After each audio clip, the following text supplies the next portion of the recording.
Halo, kembali lagi bersama saya Agnes Bolodadi. Dalam video kali ini, saya akan menceritakan atau menjelaskan tentang Lawrence Colbert.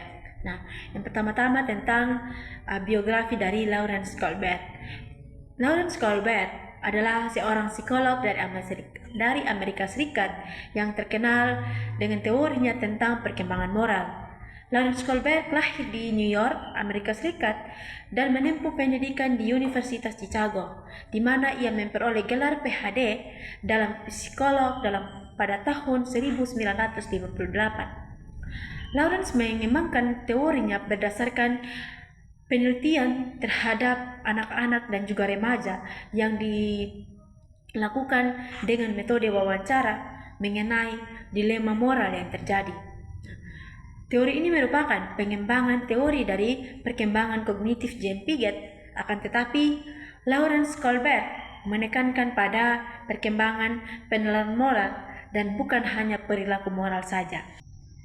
Oke, sekarang kita akan masuk pada bagian yang kedua, yaitu pada 3 tingkatan dan 6 tahap. Nah, tingkatan yang pertama yaitu tingkat prakonvensional. Nah, dalam tingkat prakonvensional ini ada 2 tahap. Itu terdapat 2 tahap. Tahap yang pertama yaitu orientasi kepatuhan dan hukuman. Nah, dalam tahap ini bagi anak-anak dalam melakukan sesuatu yang walaupun karena aturan atau takut dihukum, mereka sudah anggap itu hal yang baik. Jadi menghindari hukuman bagi anak-anak adalah perilaku baik. Nah, dalam tahap ini, anak-anak akan menilai sesuatu benar ataupun salah berdasarkan akibat fisik yang mereka alami, seperti ketika mereka dihukum atau mendapat hadiah. Kalau mereka dihukum, itu tandanya mereka sudah menilai bahwa tindakan yang mereka lakukan atau hal yang mereka lakukan itu salah. Akan tetapi ketika mereka mendapatkan sesuatu, mereka akan menganggap itu benar. Jadi dalam tahap ini kita perlu berwaspada dalam memberikan apresiasi bagi anak. Nah, tahap yang kedua dalam tingkatan pertama yaitu orientasi kepentingan pribadi. Nah, seorang anak akan memahami bahwa tindakan yang benar adalah ketika seorang anak melakukan sesuatu yang menguntungkan kepentingannya sendiri. Seperti seorang anak menolong temannya ketika temannya juga menolong dia. Di situ dia akan berpikir bahwa hal yang dia lakukan itu harus menguntungkan pribadinya sendiri. Nah, dalam tahap ini sudah menegaskan bahwa moralitas anak didasarkan pada kepentingannya sendiri. Jadi, dalam tahap orientasi kepentingan pribadi ini, anak-anak hanya akan dapat melakukan sesuatu yang menguntungkan pribadinya sendiri. Oke, kita akan masuk dalam tingkat yang kedua, yaitu tingkat konvensional. Nah, dalam tingkat yang kedua ini terdapat juga 2 tahap di dalamnya. Tahap yang pertama yaitu tahap keserasian interpersonal dan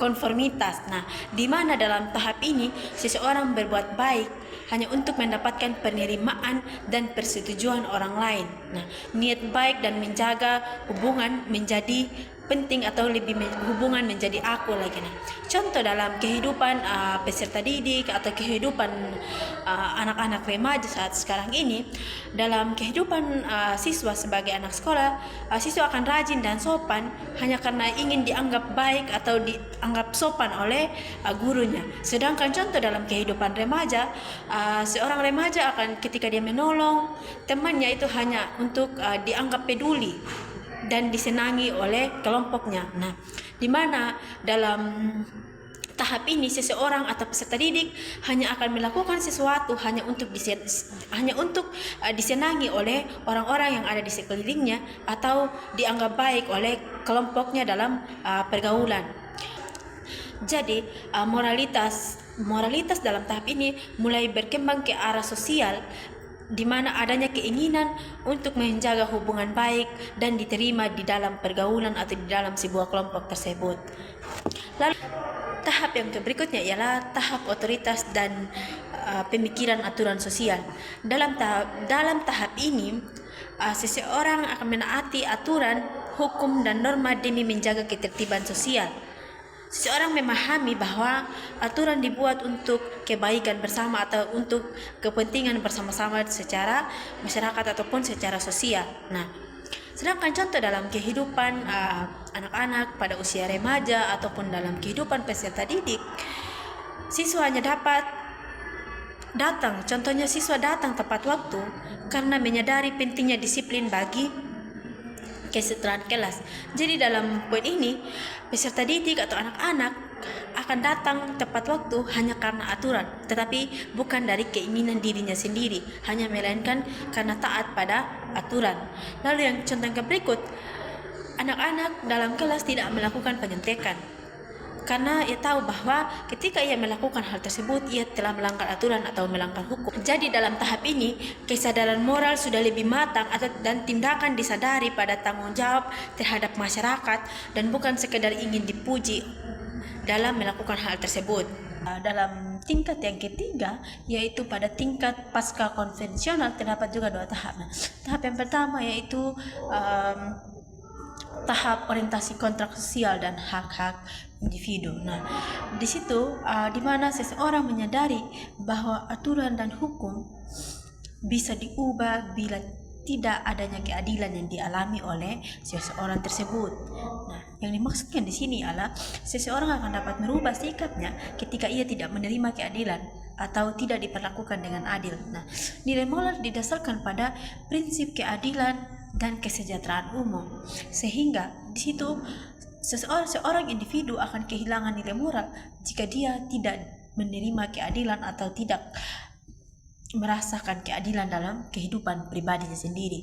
Nah, bagaimana di sini kita lihat dalam kehidupan peserta didik, seorang siswa dapat mengusulkan perubahan aturan di sekolah yang dianggap tidak adil.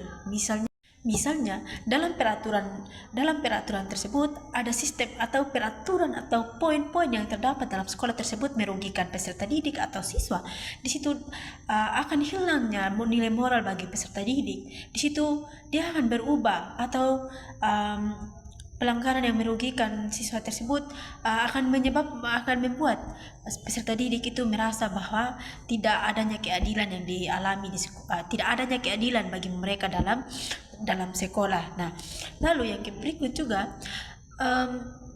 menghormati hak teman untuk berpendapat meskipun berbeda pandangan. Nah, yang dimaksudkan di sini adalah menghargai atau walaupun terkadang berbeda pendapat, akan tetapi peserta didik harus saling menghargai, saling mendengarkan satu sama yang lain.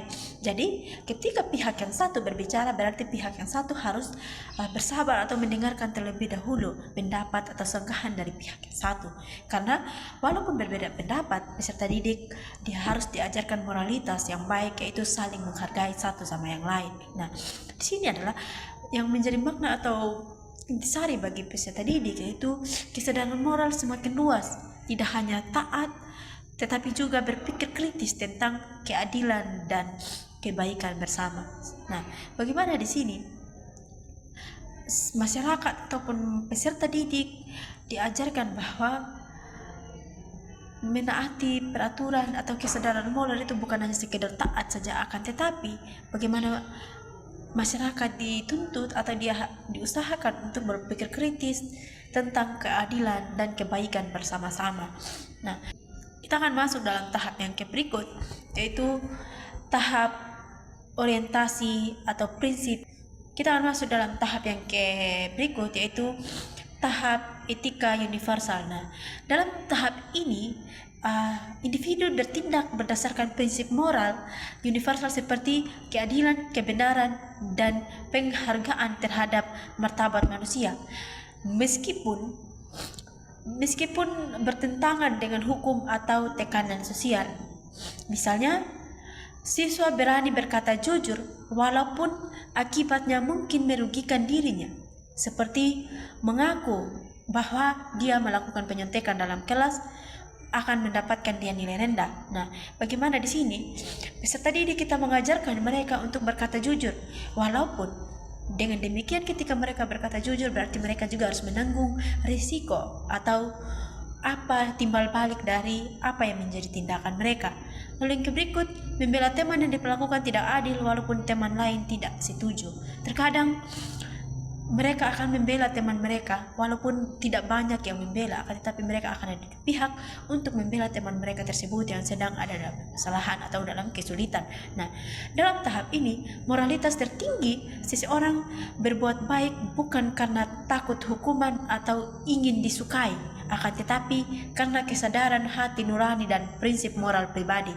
Jadi dalam tahap etika universal ini, seseorang itu melakukan sesuatu atau melakukan tindakan bukan karena apa-apa, hanya akan tetapi dia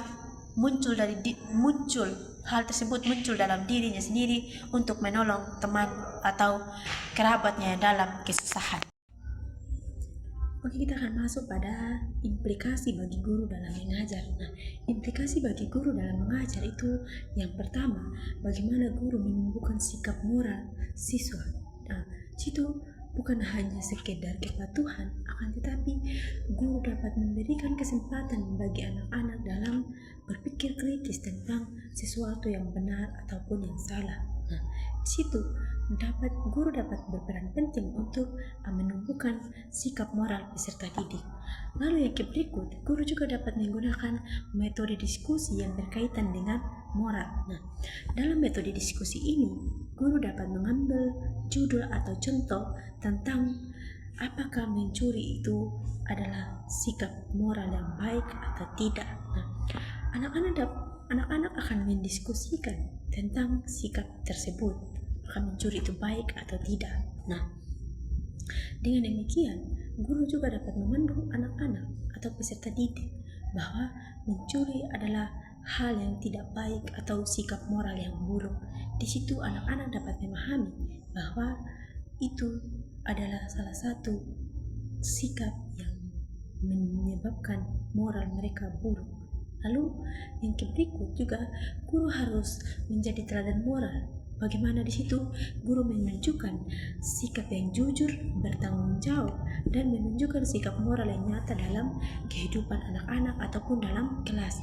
Misalnya guru itu menunjukkan sikap bertanggung jawabnya terhadap peserta didik. Lalu yang berikut, guru juga menciptakan ruangan kelas atau ruangan belajar yang demokratis bagi anak-anak.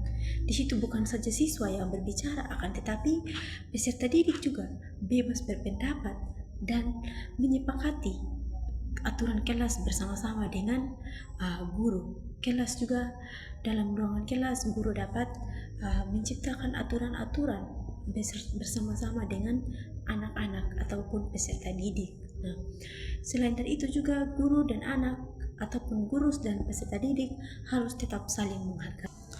Maka baik, kita akan masuk dalam implikasi bagi siswa dalam belajar. Nah, implikasi bagi siswa dalam belajar itu yang pertama, belajar memahami alasan di balik aturan. Karena tidak hanya karena disuruh, akan tetapi karena sadar akan manfaat moral di balik dalam aturan tersebut.